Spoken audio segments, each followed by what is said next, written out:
Tonight, police appeal for help in the search for a missing Toronto man as his mother speaks out.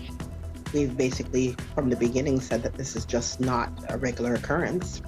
It's been almost 7 months since Raheem White was last seen. Police today renewing their call for information into the mysterious disappearance of the popular Toronto DJ. Plus, 1 to 2 months ago, it was very, very low prevalence to it racing up to becoming the dominant strain as of now. what we know about the troubling new Omicron subvariant that is quickly becoming the dominant strain in the province. And I had 2 air conditioning units in my windows for 10 years without an issue. Housing advocates are calling it another case of renoviction after dozens of residents of a Parkdale building received eviction warnings for using their air conditioner.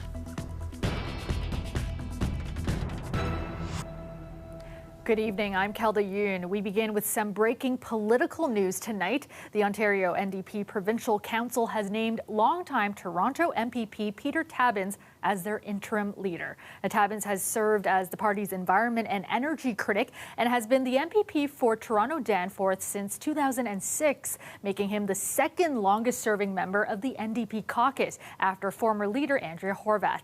A party source told CBC News earlier this month that all 31 caucus members had recommended Tabuns for the interim job, making tonight's approval a mere formality. Tabuns thanked party members for his appointment on Twitter tonight, saying, "I appreciate your confidence and your trust. You know I will fight for the people of this province. I know you will too." A date has not been set for a leadership contest to officially replace Andrea Horwath. In other news, a man has suffered life-threatening injuries after he was stabbed multiple times at Yonge and Dundas. Now, it happened just before 7:30 tonight. Police responded to the scene for reports of a man stabbed. They say the suspect and the victim initially fled the area. The victim was located a short time later with multiple stab wounds and rushed to hospital with critical injuries. The suspect was arrested and is in custody. Anyone who witnessed the attack is asked to contact police. And Toronto Police is renewing its appeal to the public to help find a Toronto man who's been missing for almost 7 months. Raheem White was last seen on December 1st of last year. Dale Manukduk spoke with his mother tonight, who is hanging onto the hope that he'll return home. My name is Raheem White. 26-year-old Raheem White is seen here wearing his orange toque, a staple of his. Police say he was wearing it along with a black jacket and black pants the day he disappeared. They put out a new video appealing for the public's help in finding him. Raheem White grew up in Brampton and resided in Toronto. He has a large number of friends throughout the GTA. Raheem was working as a driver at the time of his disappearance and is also a talented DJ. Put me in the mood. Raheem's mother, Rose, last spoke to him on November 29th on video chat. But I mean, he's one of the most kind, honest, just outgoing type of people that you'd meet. Everybody who's had anything to say anything about him has just always said the best positive things about this guy. A loving guy. He's a very loving guy, yeah. Police say that at 3 p.m. on December 1st, Raheem left work in the area of Pelham Avenue and Osler Street in a green delivery truck. He was last seen here at around 3:38, driving westbound on Kenneth Avenue from Indian Road. His delivery truck was located at Sunnyside Beach a few hours later and just a couple kilometers away. Police say the truck was unlocked. His wallet and keys were located inside. His phone is still missing, apparently, so I don't understand. His phone is very much a part of, I think, this case. The fact that everything has been basically found and he has not been found, that's very strange. Raheem is described as 6 feet tall, 200 pounds, with an athletic build. He has brown hair and dreadlocks with brown eyes and a tattoo of a palm tree on his left bicep and rose on his shoulder. Days after he went missing, dozens of friends and loved ones gathered to help boost public awareness of his disappearance. I just really want to bring my son home, wherever he is and whoever may have any idea as to what's going on with him. I need for them to be honest and transparent. Anyone with information about White's possible whereabouts is asked to call Toronto Police or Crime Stoppers. Dale Manukduk, CBC News, Toronto. Half a dozen people were injured in an early morning shooting in Scarborough today. Police say a group of people broke into a business and started shooting and robbing the people inside. Greg Ross spoke to neighboring business owners. So scary. This man runs a cell phone repair shop just a couple of doors away from a business where 6 people were shot early this morning. It happened inside this unit at this commercial plaza on Midland Avenue. What we understand so far is that about 5 suspects entered one of the commercial units. They robbed the occupants that were there, and there were gunshots. According to police, they didn't receive a call about a shooting here at this location this morning. Instead, police were called to a nearby hospital after a number of the victims from this shooting went there for treatment. The officers, I believe, located about 4 victims at the time, and we were pointed to a commercial unit. Police say none of the injuries were life-threatening and that most were caused by ricocheting bullets or shrapnel. Police aren't saying why the victims were at this location at that early hour of the morning, but according to some other nearby business owners, it appeared to be some sort of nightclub. I see different cars here and then people walking in and out all dressed up, so it looks like definitely that there's a club kind of scene.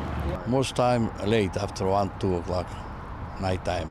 Police are not confirming any details about the business that was targeted in this robbery. It happened at a time when most of the other business owners were not around. I closed like 30.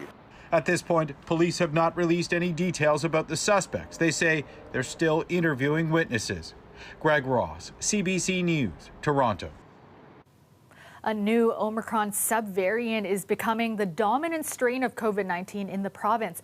According to experts, BA.5 is taking over and fast. Lorenda Redicop has more on what we know about this new strain and the prospect of 4th vaccine doses. Dr. Sohal Goyal is the lead physician at a COVID cold and flu clinic. He says demand is picking back up. The last 2 to 3 weeks, it's increased, especially this past week, where our phones are again ringing off the hook. That's as Ontario wastewater samples indicate a rise in COVID. Here's what it looks like in the GTA. Dr. Goyal says, unlike previously, immunity doesn't seem to be holding 4 to 6 months after an earlier infection. That's not what we're seeing now. So we're seeing individuals who were infected with Omicron a couple months ago getting reinfected.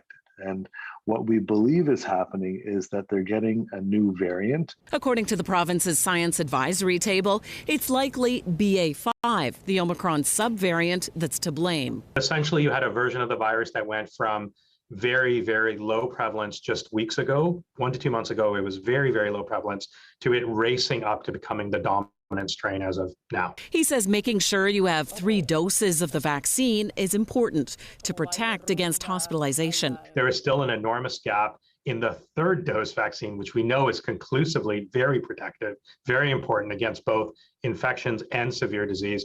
There's a big gap in Ontario. Overall, unvaccinated people have a much higher rate of hospitalizations and ICU visits. This emergency room physician says right now he's not seeing a lot of COVID patients. We have a few things on our side. We have summer weather, we can do a lot more outdoors, but I'm also looking at hospitals that are still short-staffed. And we'll struggle if there's any kind of increase in demand right now. So far, 4th doses of the vaccine are only available for those 60 plus, immunocompromised and Indigenous people. Dr. Razek from the Science Table recommends getting one if you're eligible, realizing though that the protection may not last long. He expects an Omicron-specific vaccine will be coming sometime in fall. Lorenda Redicop, CBC News, Toronto. Let's go now to Kim McDonald from the Weather Network with a first look at your forecast. And Kim, as you promised, an absolutely beautiful day today. Kelda, I don't think a lot of people will be complaining about the day we just had. Beautiful sunshine, wall-to-wall sunshine, not a lot of humidity. I think people would be happy about that. And temperatures in the mid-20s. Now, there's rain on the way. And I think there are a lot of people who will be happy about that as well. Things have been quite dry. This is great for the gardens, the lawns, the farms, etc. Temperatures on the cool side through the overnight, a really nice, comfortable mid-teens, the kind of weather where you can open your windows and it's comfortable to sleep in. Showers in the morning, a couple of thunderstorms possible through the afternoon. Thanks to this cold front. It is sliding south through the overnight, and we're expecting those showers to move in late morning. Now, not everybody's going to see the rain. Could be quite scattered in nature. So if you're hoping for the rain, I'm hoping for it for you as well. But again, pop-up thunderstorms in the afternoon. Temperatures a little bit cooler than average, 23 degrees. The normal is 25, and it'll feel closer to 27. When I come back, we'll talk about Canada Day weekend. Thanks so much, Kim. Residents of a Parkdale building say they're being threatened with eviction for using their air conditioning. Housing advocates are calling it another example of renovictions, where landlords want the old tenants out so they can jack up the rent. Ali Chiasson has the story. Some residents have called 130 Jameson home for 10, 20, even 30 years. Many rely on their air conditioning units to cope with the hot Toronto summers. Yeah, I can tell you how hot it can get. If I don't have the air conditioner on, it can go into well up into the 90s easily. So how did Gerald feel when he was served an eviction warning for using the AC like he always has over the last 10 years of living here? I can't say that on the news. To their surprise, about 50 tenants received eviction notices and warnings about using the air conditioning. I had 2 air conditioning units in my windows for 10 years without an issue. A lot of the people who live here are seniors, some with disabilities and health conditions. Because I have COPD, I need air.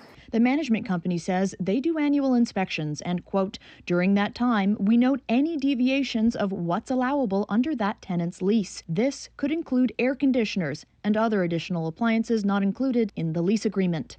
They say tenants were given 2 weeks to remedy the situation. They had 2 options: pay them a fee to use the AC or have a sub-meter installed and pay for the hydro directly. What we're dealing with here is an issue of health and safety, and that takes priority. Parkdale MPP Butila Carpoche says this is yet another example of a Parkdale corporate landlord taking advantage of a loophole. And it's called vacancy decontrol, which basically says that when a unit is vacant, rents can increase by how much ever. There's no cap. AKA a renoviction. Landlords looking for a reason to evict a tenant so they can flip the unit and rent it out for more money. So we need to close this loophole.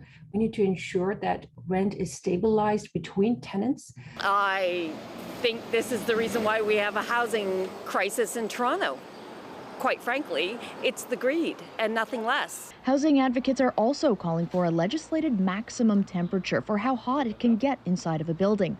Much like how in the winter months, landlords have to ensure their units are maintained at least 20 degrees. In the meantime, the residents of 130 Jameson say they're not going anywhere. Everybody's sticking together. I know I'm going to be in trouble for talking, but I don't care. Ali Chiasson, CBC News, Toronto. The federal government is investing $5.1 million to improve sexual and reproductive health services for Canada's LGBTQ community. Unfortunately, barriers continue to exist, and we know that finance and travel resources are a huge limitation for many communities. And we know that this is particularly true for the LGBTQ2 communities, who are often unable to access sexual and reproductive health services because of a lack of safety in healthcare. Ian says access to these services has only been further limited by the pandemic. The newly announced funding will be put toward 4 programs across the country aimed at providing education and training among healthcare providers, with the goal of promoting patient-oriented care for the LGBTQ community. Welcome back. A jury has come back with a verdict along with recommendations at a coroner's inquest into the deaths of 3 women. All 3 were killed on the same day by the same man west of Ottawa in 2015. A jurors today putting forth more than 80 recommendations on what they believe is needed to prevent intimate partner violence. Nicole Williams reports.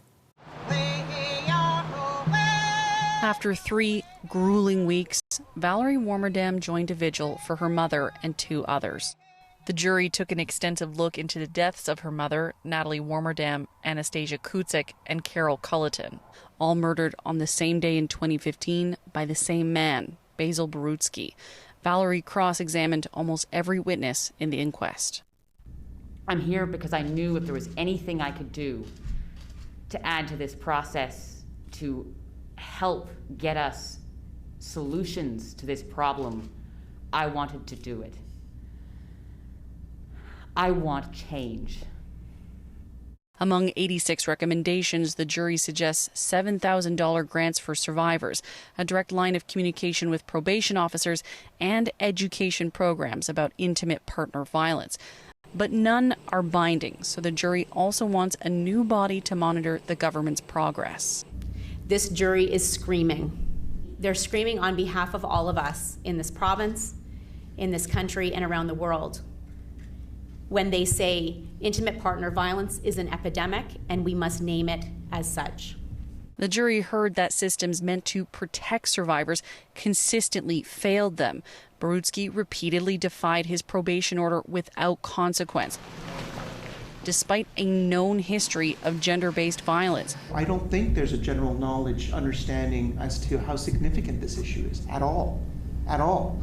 I think historically it's always been often seen as a private issue at home, and that's got to change. For Valerie Warmerdam, an opportunity to reflect, but she says also to look forward. It's all up to the province now. The representative for the Ontario government was at the hearings today but wouldn't comment, though the province has previously said it's going to take some time to study the recommendations before deciding next steps. That was Nicole Williams reporting. Meantime, a major sponsor is distancing itself from Hockey Canada over the organization's handling of an alleged sexual assault. Scotiabank has pulled its support just a week after the federal government froze its funding to the organization. Stephen D'Souza has the details. Last week, it was a grilling on Parliament Hill. When exactly did Hockey Canada become aware of the alleged incident? Today, the heat came from Bay Street, Scotiabank pausing some funding to the sport's national body. It's in response to a lawsuit brought by a woman who alleges she was gang sexually assaulted by 8 unnamed junior hockey players in 2018.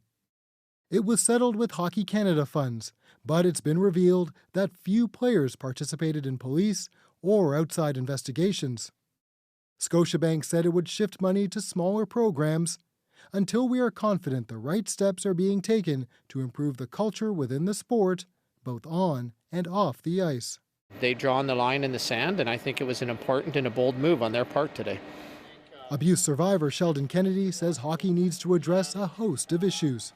This is a good opportunity for Hockey Canada to, I feel, get up to speed with the expectation of society.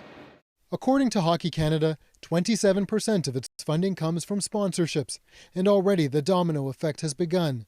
Tonight, Canadian Tire and TELUS are withdrawing funding from the World Junior Championship, with TELUS redirecting its funds to organizations supporting sexual violence survivors. In many senses, it might be the most effective way to generate change in an issue like this. Imperial Oil told CBC News that its funding remains, but says it told Hockey Canada concrete steps must be taken immediately to address safety issues and ensure swift culture change. With federal government funding also frozen, experts say there's a message. Hockey Canada, these are your players. This is your responsibility. We don't believe you're taking these things seriously. Now is the time to demonstrate change and demonstrate it meaningfully. In a statement, Hockey Canada says it agrees change is needed and that Canadians will be hearing more about what it's doing. It just wouldn't say when. Stephen D'Souza, CBC News, Toronto. You're looking at a live shot of the Toronto skyline, mostly clear tonight after a gorgeous sunny day. Some unsettled weather is on the way, though. Currently, it is 18 degrees in the city. Let's go back to Kim McDonald from the Weather Network. And Kim, a little bit of rain to end the month. I feel like June is just flying by. A couple more days, that's it. Man, it just way faster than January. 23 degrees, that's our forecast high for your Wednesday. The normal high this time of year is 25.6 degrees. The record, 33.3. That would be for June the 29th. The nice thing is that the sun sets at 9:03, so it's not going to rain all day, and part of that we will have some sunlight and you'll be able to get out and enjoy. But the risk of, again, rain in the morning, a couple of pop-up thunderstorms possible through the afternoon. Not everyone will see the rain. This is a look at the energy, the available energy in the atmosphere for thunderstorms. We can see there's a little bit of that after the cold front moves through. We call it CAPE. It means convective available potential energy, and it's something that we look at when it comes to forecasting thunderstorms. Now here are the hours of sunlight over the next 7 days. Thursday, a good one, 13. Then we're back down again, another front moving through, but the weekend is looking really nice. I mean, beyond Canada Day. So here's the cold front for Overnight, moving out. Again, scattered showers and thunderstorms. Not everyone will see the rain. Warming up again on Thursday, and then another cold front. So we're in this pattern. There is potential for pop-up thunderstorms on Canada Day. So what's going on?